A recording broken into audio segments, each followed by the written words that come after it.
ओम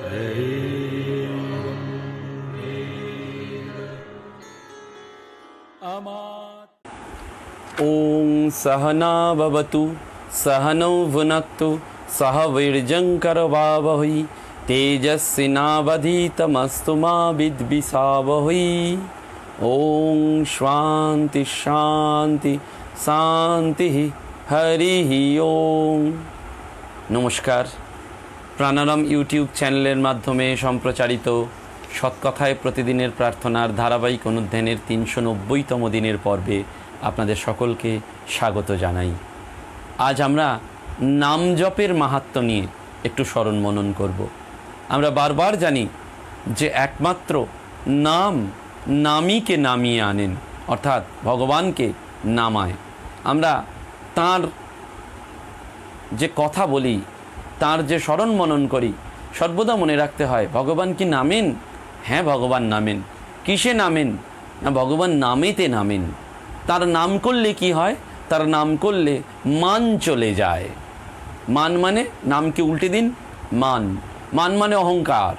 आमरा सब समय भगवानेर कथा बोलते गिয়েও बारबार भाबी जे ओ देखছে, ओ করছে, কি ভাববে, কি বলবে, অর্থাৎ আমাদের একটা মান। সেজন্য সেই বলছেন না, तुलसी जाइए वह बैठ जहाँ मान करे ना कोई, मान करे मन घटे, मान मारे मन घटे, राम को शरण हई। अर्थात मानटा मेरे फेलते हबे। সেই জন্য যুগে যুগে মহাত্মারা এই নামের কথা বলেছেন, নাম জপের কথা বলেছেন। ভগবান শ্রীরামকৃষ্ণদেবও বারবার বলছেন সেই নাহং নাহং তুহু তুহু। প্রথমে সব হাম্বা হাম্বা করে, কিন্তু তারপরেই তুহু তুহু করতে হয়। সেই তুমি তুমি করাটাই একমাত্র উপায়, এবং সেইটি এই সংসারের মধ্যে থেকে একমাত্র নাম জপ। সেজন্য শ্রী শ্রী মা বললেন না, জপাত সিদ্ধি জপাত সিদ্ধি জপাত সিদ্ধি, অর্থাৎ জপ করো। এই সংসারটি কি? এই সংসারটি আসলে সমযুক্ত সার। সম মানে সমূহ, আর সার মানে শ্রী ধাতু থেকে সার, শ্রী কথা থেকে সার। শ্রী মানে শ্রী ধাতু মানে জাত, শ্রী ধাতুতে জাত, অর্থাৎ গমন করা। সেই জন্য সংসার মানে হচ্ছে যেখানে সমস্ত প্রাণী গমন করেন। সেই সংসারে একমাত্র মুক্তির পথ, এগিয়ে যাওয়ার পথ, সেটি হচ্ছে নাম মন্ত্র। এবং সেই জন্যই নাম মন্ত্র করার জন্য আমাদের দীক্ষা দরকার।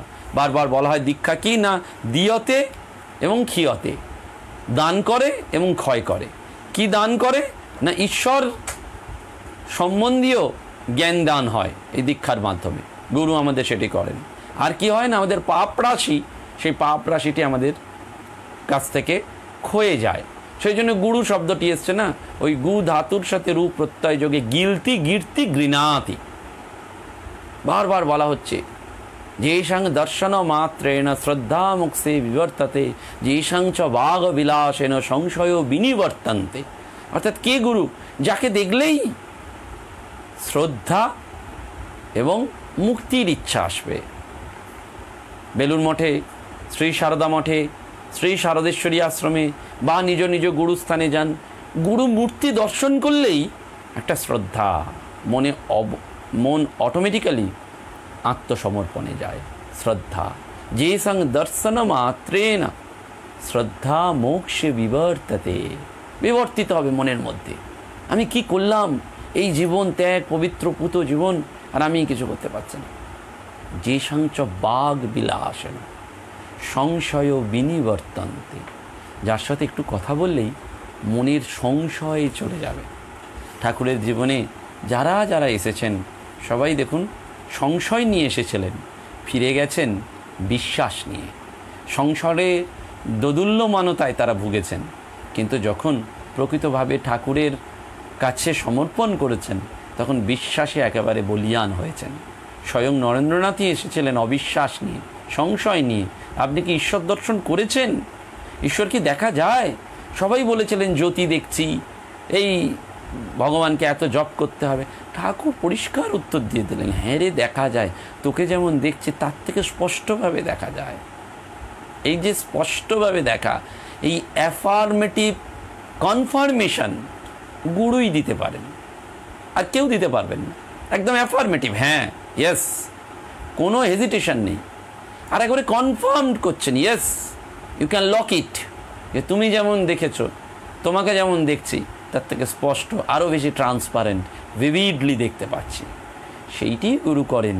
সেই জন্য গুরুর সাথে কথা বললে শ্রদ্ধা যেমন আসে, মুক্তির ইচ্ছা যেমন হয়, সংশয় চলে যায়।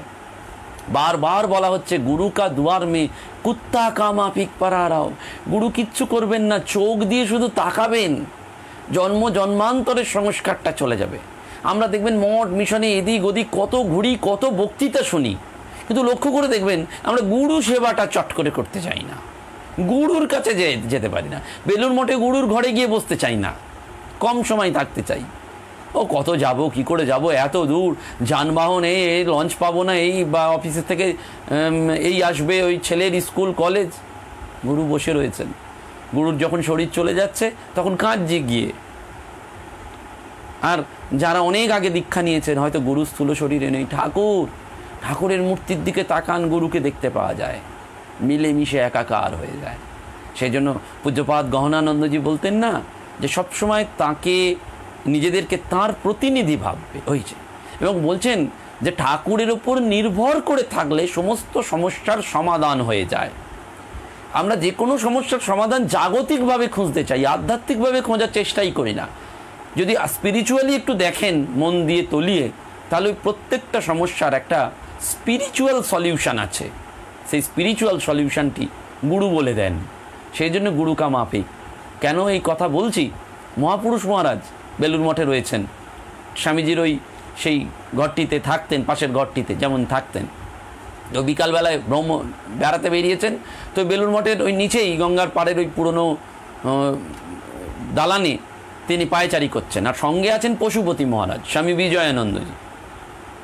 তিনি কি করছেন না, যখন ঘুরছেন, ঘুরতে ঘুরতে থামের একটা জায়গায় বাঁধানো লেখা থাকে না, আগেকার দিনে সেই সুন্দর করে ভালো ভালো কথা বাঁধিয়ে লেখা থাকতো, সেখানে লেখা আছে যে ঈশ্বর লাভের জন্য সাধন চতুষ্টয় সম্পন্ন হতে হয়।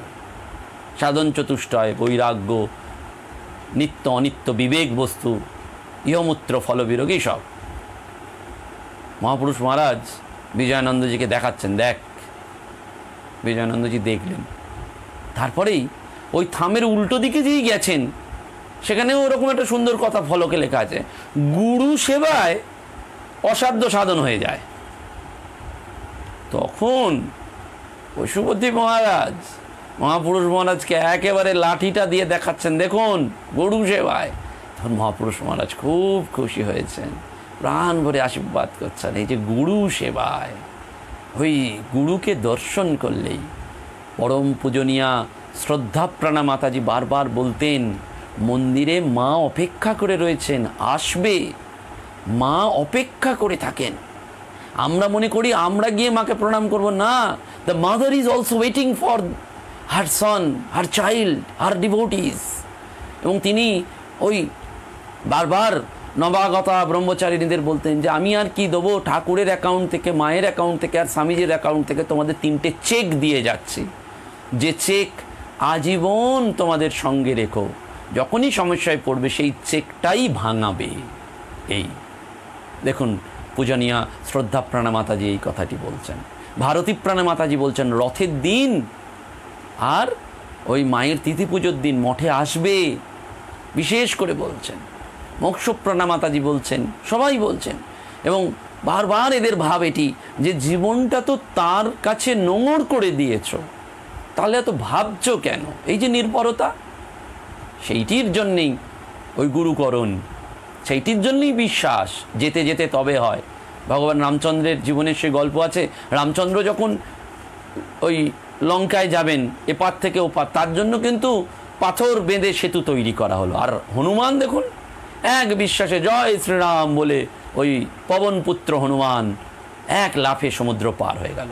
স্বয়ং অবতার দেখাচ্ছেন যে সাধারণ মানুষকে ওই পাথর টাথর দিয়ে ব্রিজ পেরোতে হয়, আর হনুমান দেখিয়ে দিচ্ছে একটা প্রাণীকুলের প্রাণী হয়ে যে বিশ্বাস থাকলে সমস্ত সমুদ্র এক লাফে পার হয়ে যাওয়া যায়।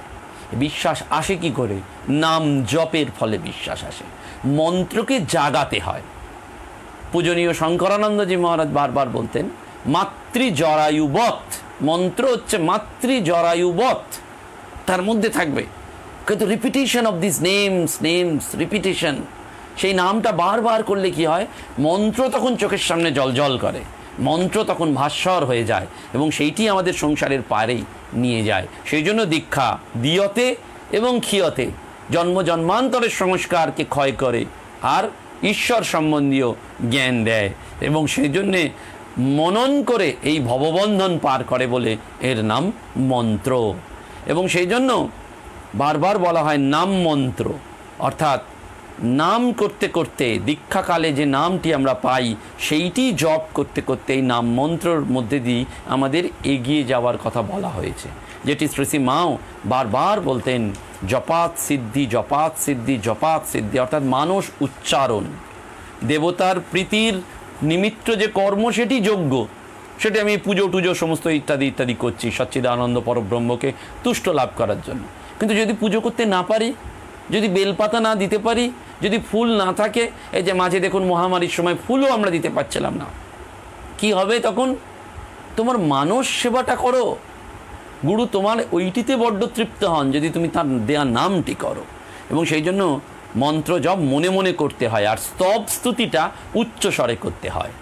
এবং সেই জন্য বলা হয় স্কন্দ পুরাণ, গরুর পুরাণ এবং ব্রহ্মজামলে বলা হচ্ছে জপ নিজ গৃহে করলে 1 গুণ, গোষ্ঠে করলে 10 গুণ, বনে করলে 100 গুণ, তরাগে করলে 1,000 গুণ, নদী তীরে করলে 1,00,000 গুণ, পর্বত আগ্রে করলে 1,000,000 গুণ এবং দেবালয়ে মন্দিরে করলে 100 কোটি গুণ, আর গুরুর সান্নিধ্যানে করলে অনন্ত গুণ লাভ হয়।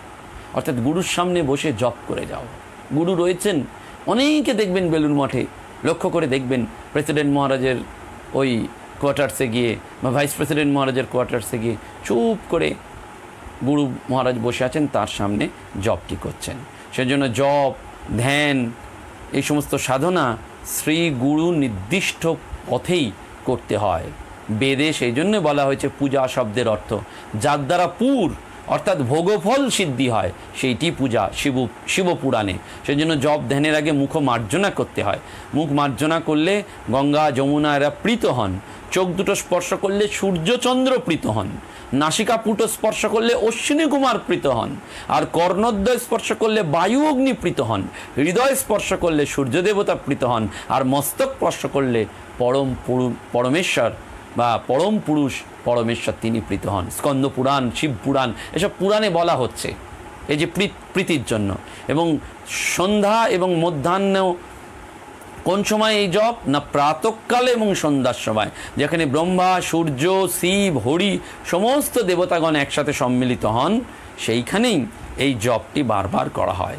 এবং সেই জন্য বাচিক জপে যত ফল হয়, উপাংশু জপে তার 1,000 গুণ এবং মানস জপে 1,000,000 গুণ ফল হয়। এবং সেটি কীরকম না ভগবানের অনুগ্রহ শক্তি, জীবের শুভকামনা, শুভ গ্রহ এবং শুভ সন্ধি এই 4টে আকৃষ্ট হলেই তখন এই গুরু শক্তি রূপে মানে প্রকট হন এই ভগবানের মন্ত্রজপ ক্রিয়াটি। সেই জন্য বারবার তিনি জীবের সারফেস কনসাসনেস হিসাবে থাকেন এবং জপকর্তা যিনি তিনি নর্মাল, সাব এবং সুপার ভেদে ত্রিবিধ, অর্থাৎ আমাদের প্রথম, মধ্যম এবং উত্তম পুরুষ নাম দেয়া হচ্ছে। 8 পৌড়ে কর্তা হচ্ছেন প্রথম পুরুষ, গুরু তাকে মন্ত্র শোনান, কিন্তু তার সঙ্গে সঙ্গে মধ্যম পুরুষ এবং উত্তম পুরুষের কাছেও সংকেতটি দিয়ে দেন। মধ্যম পুরুষও জাগ্রত হলে বৃত্তিগুলোর মোড় ফিরে যায়, অর্থাৎ জপক্রিয়াটি প্রতিকূলে না হয়ে অনুকূলে যায়। অর্থাৎ প্রথম পুরুষ জপ করলেন, থামলেন, মধ্যম পুরুষ অলক্ষিতে জপের মালাটা হাতে করলেন, জপের কাজটা শ্বাস প্রশ্বাসের সাথে জুড়ে দিলেন এবং তারপরে উত্তম ভূমিতে গিয়ে বা উত্তম পুরুষের সাথে একটা সমন্বয় তৈরি হলো, অর্থাৎ চিত্ত, মন, বুদ্ধি এই সমস্ত একটা প্রযত্ন সৌষ্ঠব তৈরি হলো। সেই জন্য বলা হয় জাপক হচ্ছেন যিনি প্রথম পুরুষ, জপয়িতা গুরু যিনি তিনি হচ্ছেন মধ্যম পুরুষ, আর জপ্য যিনি মন্ত্র তিনি হচ্ছেন উত্তম পুরুষ। জপ কথাটি সেই জন্য জপ শব্দটিতে মধ্যে রয়েছে জকার আর পকার। বিশ্বভুবনের জন্মাদি যেখান থেকে হচ্ছে সেই মূল বীজকে বর্গীজ অক্ষরের দ্বারা জানতে হয়, আর প অক্ষরের দ্বারা যে প্রণব সেই তাকে জানতে হয়। সেই জন্য জপ শব্দটির দ্বারা এই প্রণবকেই লক্ষিত হয়। ওঙ্কার অ উ ম, রজগুণ, সত্যগুণ, তমগুণ। এবং সেই জন্যে বারবার বলা হয় যে এই জপ নিষ্ঠার সাথে করতে হয়। যতক্ষণই জপ ধ্যান করা হোক না কেন প্রাণ মন ঢেলে সেটি করতে হবে, কারণ ভগবান অন্তর্যামী, তিনি অন্তর দেখেন। কতটুকু জপ করলেন, কতবার জপ করলেন সেটা গুরু যেমন বলে দিয়েছেন সেই মতন, কিন্তু নিষ্ঠার সাথে। স্বামী ব্রহ্মানন্দজি মহারাজ বারবার বলেছিলেন 4 বৎসর অন্তত কিছু করে দেখো দেখি, যদি না হয় তাহলে আমার গালে এসে চর মেরে যাবে। স্বয়ং শ্রীকৃষ্ণ মহর্ষি উপমন্যুর কাছে 8 দিন পর্যন্ত শিবতত্ত্ব এবং শিবের মাহাত্ম্য স্মরণ করেন, এবং উপমন্যু তাকে 8ম দিনে যথাবিধি দীক্ষা দেন এবং এই মন্ত্র জপ করার জন্য নির্দেশ দিয়েছিলেন। সেই জন্য বাচিক উপাংশু এবং মানসিক জপের একটা পার্থক্য রয়েছে। বাচিক জপে শুধু বাহ্য বায়ুর প্রভাব থাকে, মানসিক জপে বাহ্য জপের একেবারে এইসব ক্রিয়াই থাকে না, অর্থাৎ বাচিক জপ বাক্য মন্ত্র উচ্চারণ, উপাংশু জপ হচ্ছে নিজের কানে শুনতে পাবে, অন্য কেউ পারবে না। আর মানসিক জপ হচ্ছে জীব ঠোঁট এইসব সমস্ত ব্যবহার না করে, কোনো শব্দ না করে শুধু মনে মনে জপ করা। এবং মন্ত্র চৈতন্য হচ্ছে একটি ধ্বনি, একটি পজিটিভ, একটি নেগেটিভ, একটি শুদ্ধ, একটি অশুদ্ধ। সুতরাং জপের ফলে অশুদ্ধ ধ্বনি গলে গিয়ে যখন শুদ্ধ ধ্বনিতে পরিণত হয় তখনই তাকে মন্ত্র চৈতন্য বা নাদধ্বনি এইরূপ বলা হয়। সেই জন্য এই নাম জপের কথা বারবার বলা হয়েছে, শাস্ত্রে বারবার এই নাম জপের ওপর গুরুত্ব দেওয়া হয়েছে এবং মহামানবরা বারবার সেটি বলেছেন। ঠাকুর স্বয়ং বলতেন, তার নাম গুণকীর্তন করলে দেহের সব পাপ পালিয়ে যায়। দেহ বৃক্ষে পাপ পাখি, তাই তার নাম কীর্তন যেন হাততালি দিয়ে করা হয়। হাততালি দিলে যেমন বৃক্ষের ওপরের সব পাখি পালায়, তেমনি সব পাপ তার নাম গুণকীর্তনে চলে যায়। সাধক তুলসীদাস বলছেন, রাম নাম মণিদীপ ধরো জিহ দেহরি দ্বার, তুলসী ভিতর বাহির যো চাহত উজিয়ার। অর্থাৎ হে তুলসী, যদি ভেতর এবং বাইরের অন্ধকার দূর করতে হয়, করে যদি নিজেকে আলোকিত করতে চাও, তাহলে দেহের দ্বার স্বরূপ জিহ্বাতে রাম নাম রূপ মণির স্নিগ্ধ দীপ ধারণ করো। অর্থাৎ আমরা ঘরের বাইরে এবং ঘরটাকে যদি আলোকিত করতে হয় তাহলে বলা হয় চৌকাটে একটা প্রদীপ জ্বালাও। আমাদের দেহ অন্তর এবং বাহিরকে আলোকিত করতে গেলে এই জিহ্বাতে কি বলছে? রাম নাম রূপ, রাম নাম করো, রাম নাম রূপ মণির স্নিগ্ধ দীপটি ধরে রাখো। মহাপ্রভু তার শিক্ষাষ্টক শ্লোকে বলছেন, নামাম্নকারী বহুদা নিজ সর্বশক্তি স্তত্রা পিতা নিয়মিত স্মরণে ন কালো। অর্থাৎ তোমার নামাবলী বহু প্রকারে প্রকাশিত হয়েছে, তাতেই তোমার সকল শক্তি অর্পিত। নাম স্মরণ বিষয়ে কোনো সময়েরও বিধিনিষেধ নেই। হে ভগবান, তোমার এমনই করুণা, কিন্তু আমার এমন দুর্ভাগ্য যে এই জন্মে তাতে অনুরাগ জন্মালো না। তাই রাজা মহারাজ নাম মাহাত্ম্য নিয়ে সুন্দর করে বলছেন না, নাম নাম নাম, কেবল নাম। তীব্র কর্ম করো আর নাম করো, সব কর্মের ভিতর করো দেখি তার নাম। এই নামের চাকা সব কাজের মধ্যে ঘুরবে, তবে তো করে দেখো একদম সব জ্বালা ঘুচে যাবে। কত কত মহাপাতকে এই নাম আশ্রয় করে শুদ্ধ মুক্ত আত্মা হয়ে গেল। খুব বিশ্বাস করো, নাম আর ভগবান, নাম আর নামই এক করে ফেলো। তার কাছে সব জানাও, নাম করো, নাম শোনো, নামই ভগবান। নাম না করে যা কিছু করবে তাতেই গোলক ধাঁধায় ঘুরে মরবে। অর্থাৎ নাম ছাড়া আমরা অনেক সময় এরোর নাম করে ডাকি, সেই নামের মধ্যে দিয়ে তাকে যেমন আইডেন্টিফাই করে ফেলি, তেমনি ভগবানকে আমাদের জীবনের সাথে আইডেন্টিফাইড অ্যাসোসিয়েট করতে গেলে এই একটাই, এবং সেটি যদি নাম না করি তাহলে গোলক ধাঁধায় ঘুরতে হবে, গোলক ধাঁধা থেকে বেরোতে পারবো না। নারদও তার ভক্তিসূত্রে বলছেন, স্বকীর্তমান শীঘ্র মেবার বিভর্বতী অনুভাবয়তী চ ভক্তান। অর্থাৎ যখন তার নাম কীর্তন হয় তখন শ্রী ভগবান সেখানে আবির্ভূত হন এবং ভক্তদের নিজের প্রকাশ বা সান্নিধ্য অনুভব করান। ওই নামের মহিমা সম্পর্কে যেমন আমরা গল্প বললাম, তেমনি ঠাকুরও সুন্দর গল্প বলছেন যে বিভীষণ একটি পাতায় রাম নাম লিখে একটি লোকের কাপড়ের খোঁটে বেঁধে দিয়েছিল। তা লোকটা বেশ সমুদ্র পেরিয়ে যাচ্ছিল, হঠাৎ তার মনে হলো দেখি তো কি আছে। যেই অবিশ্বাস এলো অমনি সে ডুবে গেল। শিশু যেমন পিতাকে বা পা বলে ডাকে, পিতা জানেন না তখন পিতা বোঝেন যে সে তাকেই ডাকছে, তখন স্নেহে বুকে তাকে জড়িয়ে ধরেন। সেজন্য এই নামযোগ হচ্ছে ভগবদ উপলব্ধির একমাত্র নিশ্চিত উপায়, এবং তার মাধ্যমটি হচ্ছে এই জপ, নাম জপের সাধনা। নামযোগ বা নাম যোগ সাধনা মানেই হচ্ছে নাম জপের সাধনা। এবং সেই জপ সম্বন্ধে আমরা বারবার বলছি যে এই জ এবং প, অর্থাৎ এই জ অক্ষর দ্বারা যে সব কিছু জন্মাদি, আর প অক্ষর দ্বারা প্রণব, এই প্রণবই সমস্ত ভগবানের আদিম রূপ। তাই সৃষ্টিও শব্দাত্মক, সৃষ্টির প্রকাশ হয়েছে শব্দের মধ্যে দিয়ে। সেই আদিম রূপকে ধরতে গেলে, অর্থাৎ নিখিল বিশ্বের যিনি আশ্রয়, উপাসনা যোগে তাকে ধরতে হবে। এবং মানসিক আর দৈহিক প্রক্রিয়া হচ্ছে এই জপ। নাম জপের সূত্র ধরেই সাধক ইষ্টে পৌঁছে যেতে পারেন। জপের মধ্যে দিয়ে সেই মন্ত্রকে ক্রিয়াশীল করা এবং জপের মধ্যে হৃদয়ের গভীরতম প্রদেশে অবস্থান করাটাই হচ্ছে আমাদের একমাত্র লক্ষ্য। আমরা একেবারে হৃদয়ের ডিপেস্ট পয়েন্টে চলে যাব। সেই জন্য নামের বীজ জপের মাধ্যমেই ধীরে ধীরে আমাদের এই মনকে অধিকার করে এবং মনের বৃত্তিগুলোকে দূর করে দিয়ে মনকে আরও সম্প্রসারিত করে। অর্থাৎ এক্সপ্যানশন অফ হার্ট কি করে না, নামের বীজ। সেই নামের বীজের ফাংশনটা কি না, এই বীজ যত রিপিটেডলি হবে, ভাইব্রেশন হবে, তত মনটাকে অধিকার করবে, অর্থাৎ জায়গা নেবে, অকুপাই করবে। যত জায়গাটাকে অকুপাই নেবে তখনই সম্প্রসারিত হবে, এবং যখনই সম্প্রসারিত হবে তখন আমাদের মন আর বিক্ষিপ্ত হবে না একেবারে। সেই জন্যেই সাধক সমাজে সাধুজনেরা, মহাত্মারা সবসময় বলেন এই জপ। জপ আসলে হচ্ছে ঘষা মাজার কাজ। ওই রোজ ঘষা মাজা করলে বাসন যেমন চকচক করে, সেই ঘষা মাজার কাজ। আর মন্ত্র হচ্ছে যেন তার সহযোগী উপকরণ। অর্থাৎ এই ঘষতে মাজতে গেলে যেমন আমাদের ডিটারজেন্ট দরকার হয়, সাবান দরকার হয়, কিংবা ওই স্কচ বাইট দরকার হয়, সেই মন্ত্র হচ্ছে স্কচ বাইট।